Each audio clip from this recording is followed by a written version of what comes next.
Hello, my lovelies. It's Soul Gardener. As you can see from the title, today is the beginning of a series, The Reflections of an AIDS Widow. This man, Tim, he was the love of my life. And February 20th, 1995 was probably the hardest day of my life. Because that's when I had to say goodbye to Tim. But in the 7.5 years I had, he brought so much love and so much life and so much laughter that he changed me. He changed the course of my life forever. I found out the kind of person I was, the person I was capable of being. I learned how much I could be loved and how much I could love somebody. And it's a beautiful story. He really was one of the people who taught me what it was to be a soul gardener. Because he taught me how to change the way I saw myself. Which, as you saw in previous video, that the first step to being a soul gardener is to recognize your value as a person. But if your opinion of yourself isn't very high, for whatever reason,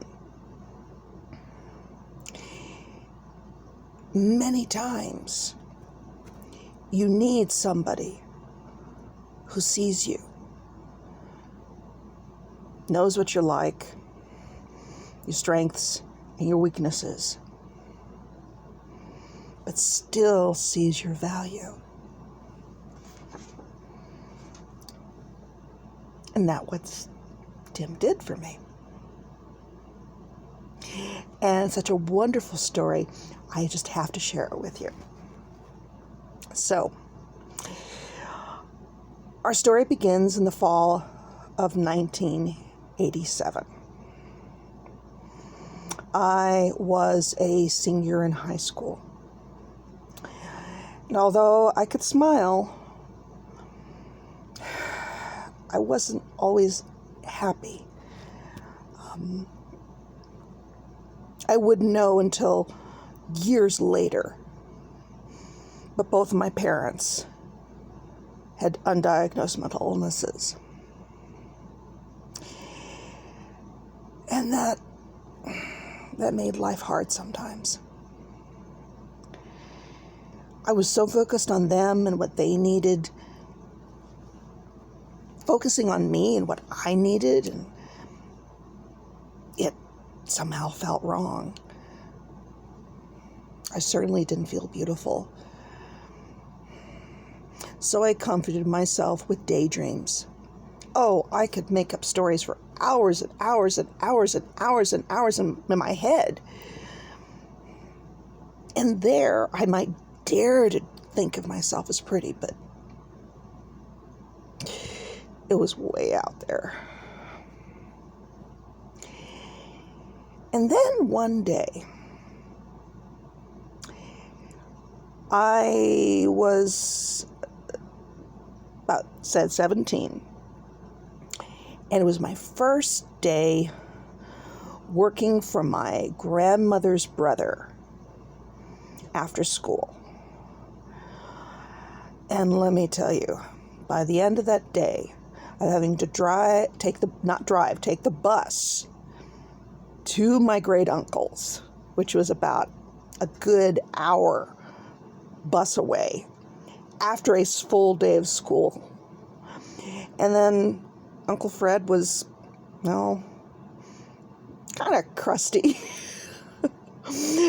Very sweet, but, kind of stubborn.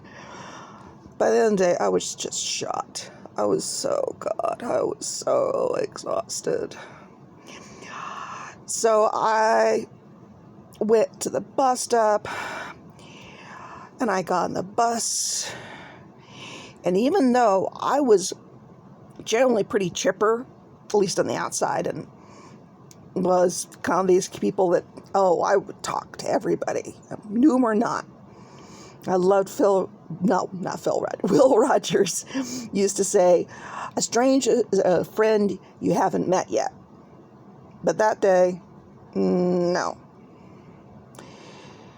So the bus stops at Career College, the local community college. And up comes onto that bus this skinny guy wearing a field jacket, military field jacket, camouflage, olive drab.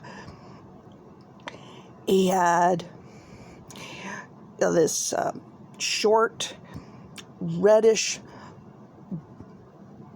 and kind of brown, blonde hair. And I couldn't take my eyes off of him. I didn't want to think about guys, but I can't take my eyes off of him. He gets on at the front of the bus. I'm towards the back. And I'm like, no, I'm not talking to him.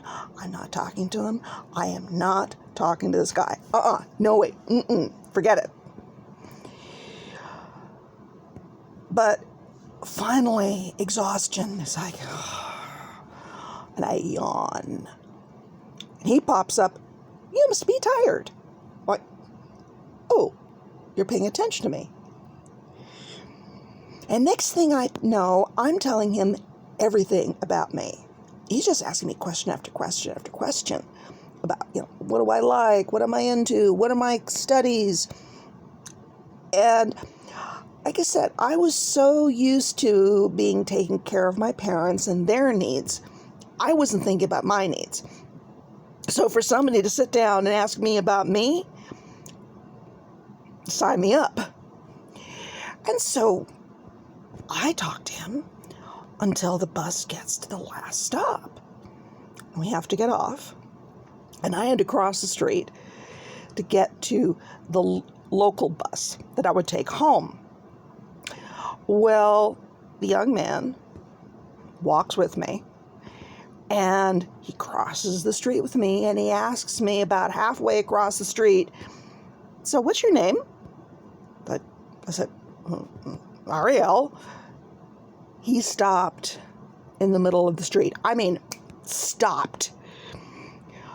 And all of a sudden the light changes. There's this guy in this big old truck. He's laying on the horn. The man's still not moving. I had to literally drag him across the street. And he looks at me and says, your last name wouldn't be Bascom, would it? And I said, no, it's Buskirk. And I showed him my student ID. I was like, oh, well, I took my bus home. Thought that was interesting. Didn't think I'd ever see him again. Until the following week. I had to get the bus again home to go home after working for my Uncle Fred. And I would get the bus at the local mall. And guess who's sitting there at the bus stop on the bench? And at first I thought, well, he's just taking he's coming here just to get the bus. Like, no. But he's smiling at me. But, even with my minimal experience at that point, I think I'd had maybe 2 dates in my entire lifetime. Well, sure enough, he did want to talk to me.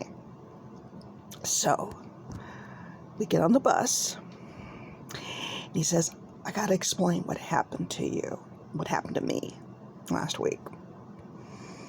So when I got on the bus and I looked at you, I knew I seen you from somewhere.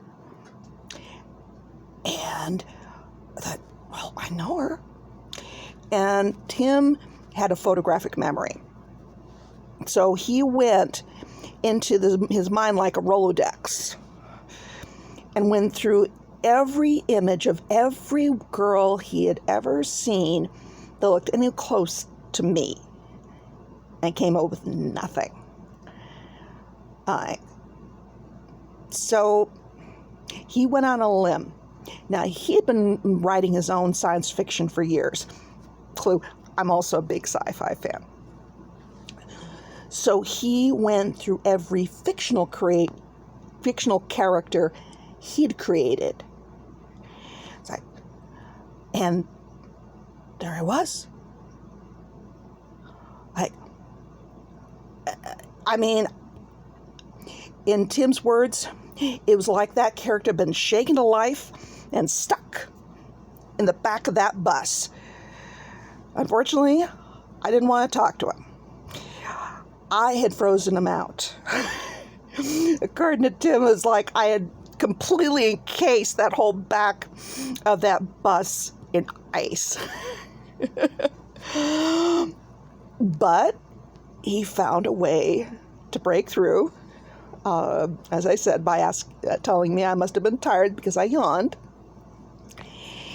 And then he proceeded to ask me questions about myself. But what he was doing was he was taking the dossier of that character he had created and said, okay, how much is she like? I mean, she looks like her, but it's like, I was like, and he found out she liked to sing. I like to sing. She liked English classes. I liked English classes. I mean, I looked like her. I talked like her. I had her personality. I was exactly like this girl. And Tim's just like, oh my goodness. Oh my goodness. Oh my goodness. I mean, what are the odds? I mean, he had created this character 7 years before, when he was 17 years old, himself in high school. Tim was 24. He was a little freaked out when he found out I was still in high school, because he was a 24-year-old college student at the time. But in any case, he was concerned, but this was too freaky. So finally, we get to the end of the line, and we're crossing the street, and he asked my name. And he said, like, it was every gear in his brain went, because the character's name was Ariel Bascom. And my name at the time was Ariel Buskirk. But what's really wild is about the time he created that character, I had just moved away from Santa Clara County, and one of the major streets in that county was Bascom Avenue. So he knew immediately there was something to me. There was something special about me. That in of itself, it's like, wow. That's someone that, and I immediately liked him. I didn't know why, but I did. But somebody I liked would have such an extraordinary experience connected to me. It certainly did something to start to slowly change the way I saw myself. To dare to think that I was somebody special. And that was the beginning. That was just the beginning of our life together.